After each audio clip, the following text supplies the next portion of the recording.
सेवा सबैजनालाई नयाँ भिडियो लिएर म तपाईको सामु आइसके अनि नि स्किप नगरी हेरिदिनु होला ल हुन्छ हस् हेर्नु न मेरो नाक के निस्क्यो त्यस्तो यता पनि भाइ आउँदैछ घर अनि मम्मी बारी जानुभएको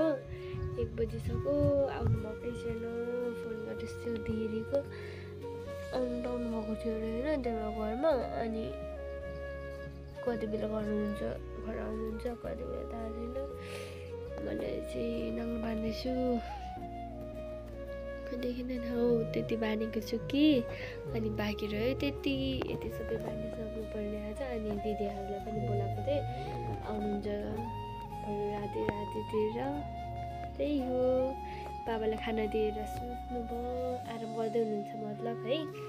म पनि खाना खाइसकेँ भर्खरै अनि अब कामतिर लागेँ म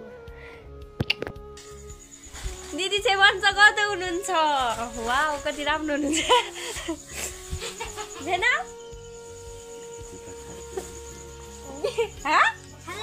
हेलो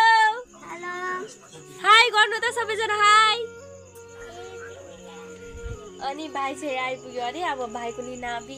दिदी बहिनी जान्छौँ नानी आऊ मामा आइपुग्नु भयो अरे लु लिन जानुपर्छ कालु तिम्रो होइन तिमी होइन तिमी सक्दैनौ नि त है ल बाबु माथि पुग्नु भयो अरे जाने कि नजाने मामा लु अब मामा पुग्यो रोडमा भाइ टाला हो भाइ ल दादा नै बोलो दाना दाना म पनि तिमी नजाऊ आंगे चाहिँ लोन्जाङ त खाना यु अनि अस्ति न दिदीसँग निस्केको थियौँ नि माथि के पो घोडेदार बजार यहीको लागि हो फोटो अब यो दसैँमा के यो दसैँमा सबैजना फोटो खिचेर चाहिँ यस्तै फ्रेम बनाएर राख्ने हो एकछिन मम्मी पनि जानुहुन्छ हामी चाहिँ भाइको लिनु जाँदैछौँ घर पुरा भाइ भएको ठाउँमा पुग्न लागेको छ तर बाटो नै देखिँदैन के होइन आउँदैछौँ कस्तो रहेछ हौ सबैजना 4 जना जाँदैछौँ आका कस्तो अँध्यारो कस्तो देखिन्छ मोलो बेनी खाइदा छाङ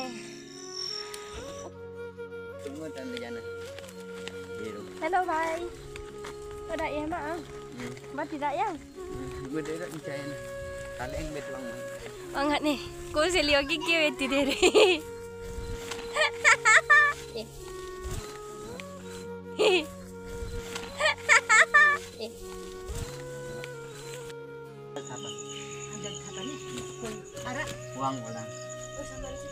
Baba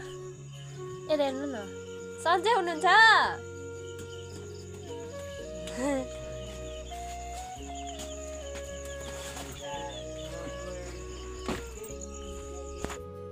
बाई मेरो लागि बुके वाउ कति राम्रो छ हौ आका अब म सजाएर राख्छु